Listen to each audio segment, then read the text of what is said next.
நீங்கள்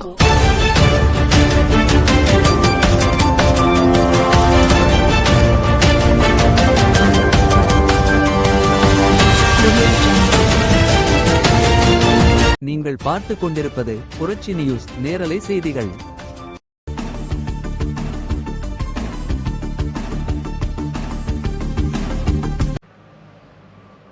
என் பேர் ஜெகநாதன். நான் இந்திய குடியரசு தொழிலாளர் தொழிற்சங்கத்தினுடைய மாநில இணைச் செயலாளராக இருக்கேன்.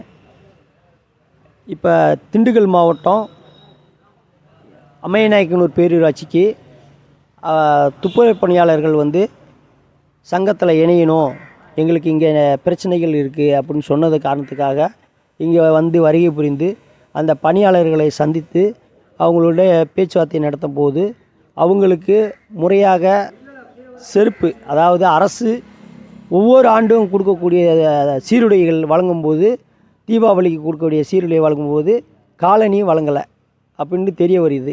அதுக்கடுத்து மழைக்காலத்துக்கு மழைக்கோட்டு கொடுக்கணும், அதுவும் கொடுக்கல, அதுவும் தெரிஞ்சுக்கிட்டோம். அதுக்கு அடுத்தபடியாக ஒவ்வொரு ஊழியருக்கும் நிரந்தர பணியாளருக்கு சம்பள சான்று பில்லு கொடுக்கணும். அந்த சம்பள பில்லு எதுக்கு கொடுக்குறாங்கன்னா, அவங்க எத்தனை நாள் வருகை புரிந்திருக்காங்க, என்னென்ன பிடித்தம் பிடிச்சிருக்கிறாங்க என்பதுக்கு உண்டான சான்று தான் அது. அந்த சான்று இல்லைன்னா அவங்களுக்கு என்ன சம்பளம் கொடுக்குறாங்கன்றதே தெரியாமல் போயிடும். அதனால் அந்த சம்பள சான்றிதழ் வேணும்னு கேட்குறாங்க. இது போக விடுப்பு விதிகளின்படி அவங்களுக்கு கொடுக்கப்படக்கூடிய விடுப்பு என்பது மறுக்கப்பட்டு வந்துக்கிட்டு இருக்கு என்றது தெரிய வந்திருக்கு. அதாவது என்னென்னா, அரசு பொது விடுமுறை நாள்லேயும் வார விடுமுறை நாளிலையும் அவங்களுக்கு முழு நேர விடுப்பாக தான் கொடுக்கணும்னு சொல்லி அரசு ஆணை பிறப்பித்திருக்கிறது.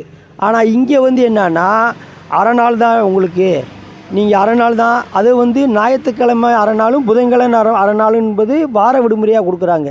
அதவே மாற்றி ஒரு பணியாளர் வாரத்தில் தொடர்ந்து பணி செஞ்சால் அவங்க உடல் உபாதைகள் ஏற்படும். அதனால் அவங்க இப்போ உடல் சோர்வு பணி செய்ய முடியாது. வாரத்தில் ஒரு நாள் முழுமையாக வேலை விடுப்பு வழங்கணும், அப்போ தான் அவங்க முழுமையாக அந்த இதை அனுபவிச்சுட்டு வர முடியும் என்பதற்காக அரசு ஏற்கனவே ஒரு ஜிஓ அறிவித்துட்டாங்க.